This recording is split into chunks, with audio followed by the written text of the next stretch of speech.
పోయి మరి ఏమైనా దండం పెట్టిండో ఏం చేసిండో కానీ రాత్రికి రాత్రే కమిషన్ గడువు పెంచిండ్రు. మళ్ళా రాత్రికి రాత్రే లీకులు. ఏమని? హరీష్ రావు గారిని కేసీఆర్ గారిని కమిషన్ పిలిచింది, మాకు నోటీస్ రాలే. గమ్మత్ ఏంటంటే మాకు నోటీస్ రాలే, మీడియాలో మాత్రం లీక్ వచ్చింది. ముందు రోజేమో పిలుస్తలేరు, రిపోర్ట్ ఇచ్చిండ్రు అన్నారు.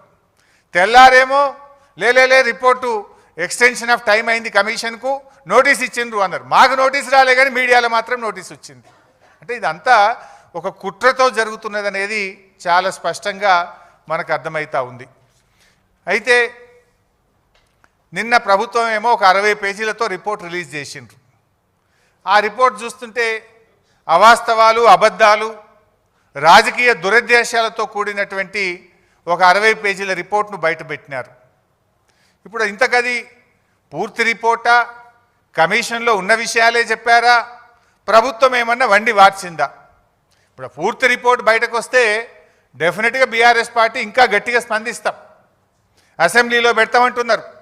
అసెంబ్లీలో 650 పేజీల రిపోర్టు పెట్టండి, చీల్చి చెండాడతాం, నిజాలు ప్రజల ముందు పెడతాం, వాస్తవాలను నిగ్గుదిల్చే విధంగా అన్ని విషయాలను కూడా శాసనసభ వేదికగా ఈ ప్రభుత్వాన్ని నిలదీస్తాం. ఎందుకంటే ఇప్పుడు ఆ విషయాలు నిజంగా కమిషన్ రిపోర్ట్లో ఉన్న విషయమా, కమిషన్లో లేనిది ప్రభుత్వం ఏమన్నా కల్పించి కొన్ని చెప్పిందా అనేటువంటిది తేలాల్సినటువంటి అవసరం ఉంది. ఎట్లా ఉందంటే నచ్చిన పేరాలు లీకులు, నచ్చని నాయకులు బాధ్యులు అన్నట్టు ఉంది. ఇప్పుడు 650 పేజీల్లో నచ్చిన పేరాలనే లీకులు చేసిండ్రు, నచ్చని నాయకులను బాధ్యులు చేసినట్టుగా నిన్న ప్రభుత్వం రిలీజ్ చేసిన రిపోర్టు కనబడతా ఉంది. ఎందుకంటే ఆ రిపోర్ట్ ఒకవేళ అదే నిజమైతే అది ఎట్లుందంటే కేంద్ర ప్రభుత్వాన్ని తప్పుపట్టినట్టుంది. కాళేశ్వరంకి అనుమతులు ఎవరు ఇచ్చిండ్రు? TAC, technical advisory committee report is given by government of India, కేంద్ర ప్రభుత్వమే ఇచ్చింది.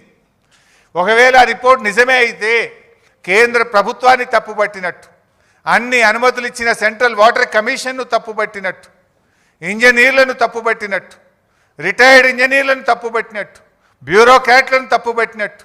అంటే ఈ రకంగా అసలు రిపోర్టు ఒకవేళ ఇచ్చిందా లేదా తెలియదు, ఇచ్చుంటే మాత్రం అది ఒకవైపే చూసి, ఒకవైపే విని, ఒకవైపే నిలబడి ఇచ్చిన రిపోర్ట్ లాగా ఉంది. అది వాస్తవం ఏందనేది 650 పేజీల రిపోర్ట్ బయటకు వస్తే కానీ తెలియదు. కానీ ఇప్పుడు ప్రభుత్వం బయట పెట్టిన దాన్ని బట్టి చూస్తే, ఆ రిపోర్టు చూస్తే అది నిజమైతే కమిషన్ ఒకవైపే చూసి, ఒకవైపే విని, ఒకవైపే నిలబడి ఇచ్చిన రిపోర్ట్ లాగా కనబడతా ఉంది. ఎందుకంటే ఆ రిపోర్ట్ పూర్తిగా ట్రాష్,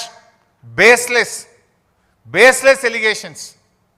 ఒక ముఖ్యమంత్రి గారు ఒక ప్రాజెక్టును రివ్యూ చేయడం ఆయన బాధ్యత, అది రాజకీయ జోక్యం ఎట్లయితుంది?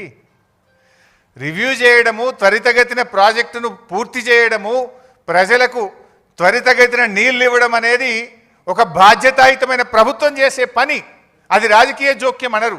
It is the responsibility of the chief minister and the government. So ఈరోజు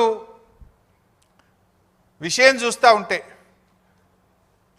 ఈ రిపోర్ట్ను చూస్తూ ఉంటే మరి అదైతే పూర్తిగా ట్రాష్ లాగా ఉంది, బేస్లెస్ లాగా ఉంది.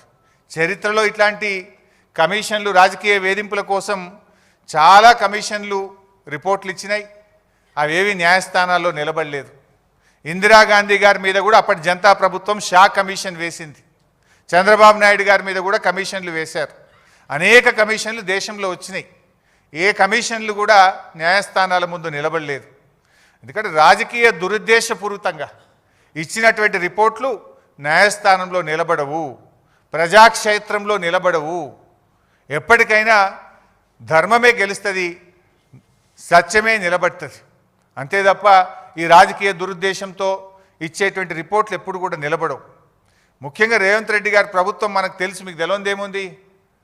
కమిషన్ల పేరిట, కేసుల పేరిట రేవంత్ రెడ్డి గారు రెగ్యులర్గా వరుస ధారావాహికలు ఒకటి తర్వాత ఒకటి, ఎలక్ట్రిసిటీ కమిషన్ అంటాడు, కాళేశ్వరం కమిషన్ అంటాడు, లేకపోతే గొర్రెల స్కామ్ అంటాడు, లేకపోతే ఈ కార్ రేసింగ్ అంటాడు, ఏదో ఒకటి పెట్టి తన వైఫల్యాలను కప్పిపుచ్చుకునే ప్రయత్నం. ఆయన ఫెయిల్యూర్స్ మీద చర్చ జరగకుండా, ప్రజలు తిరగబడకుండా, లేని కుట్రలను వరుసగా ఒక సీరియల్ లాగా నడుపుతూ ఉన్నాడు. ఆ టీవీలలో కొన్ని సీరియళ్ళు వస్తుంటాయి, జనరల్గా బాగా టాప్ సీరియల్స్ నడుస్తుంటాయి. కార్తీక దీపం అనే సీరియల్ వస్తూ ఉంటుంది. కార్తీక దీపం సీరియల్ రాగానే గుడి గంటలు అనే సీరియల్ వస్తుంది. గుడి గంటలు అయిపోగానే బ్రహ్మముడి అనే సీరియల్ వస్తుంటుంది. అట్లా రేవంత్ రెడ్డి కూడా ఓటెన్కోటో సీరియల్ లెక్క నడుపుతున్నాడు.